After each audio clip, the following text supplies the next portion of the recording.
Celebrate the life of Herman Marshall Force. It's hard to talk about him in the past because he was so present in our lives for so many years. But Herman, or Herb, as most of us knew him, or Herbie, as my kids called him, and left us with a deep sense of sadness, but many, many cherished memories. And really, we're here to celebrate Barb and Herb, truly wonderful couple. We called them Barb. Not only just loving each other, but loving and touching lives all around them. It's always been Barb and Herb around our house. Two people, but really one couple. This is the first time there was one without the other in many of our lives. Hello, Herb.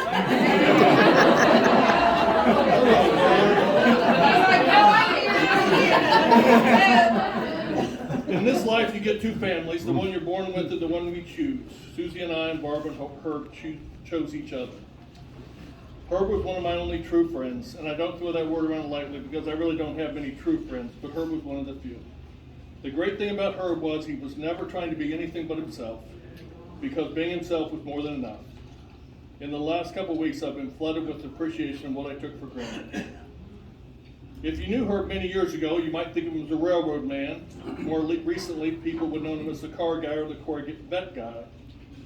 But Barb and Herb have always been cat people. Herb told me one time he'd never been in a fist fight in his life, but if he saw somebody hurting an animal, he would try to kick their ass. He quickly added he was sure he would get his ass kicked, but he would try.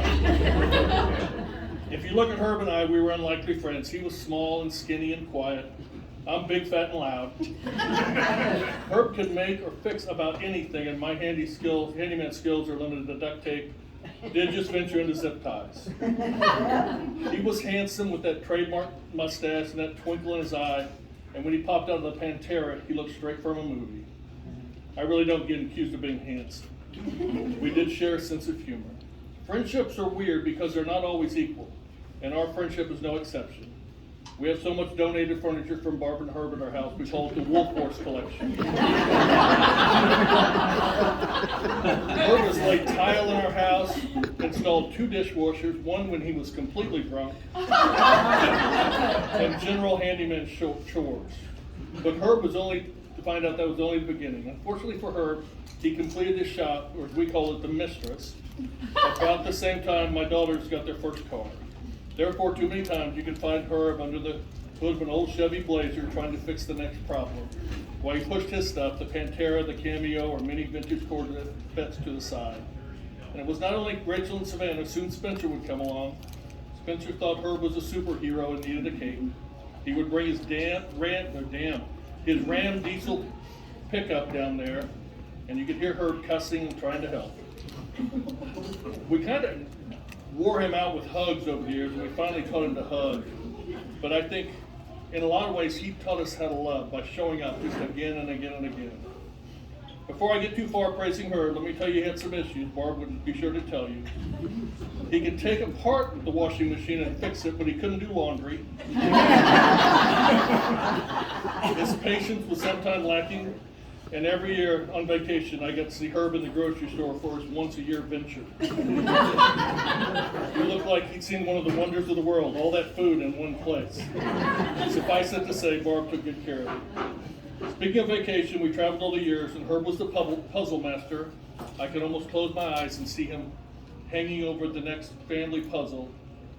If Herb tipped, we'd have to check it. For a guy that would be quite frugal, you'd have to look out for the 45% tip. And one of my favorite memories of Herbie was in 1994 when Tim and Laura, we went to St. Croix.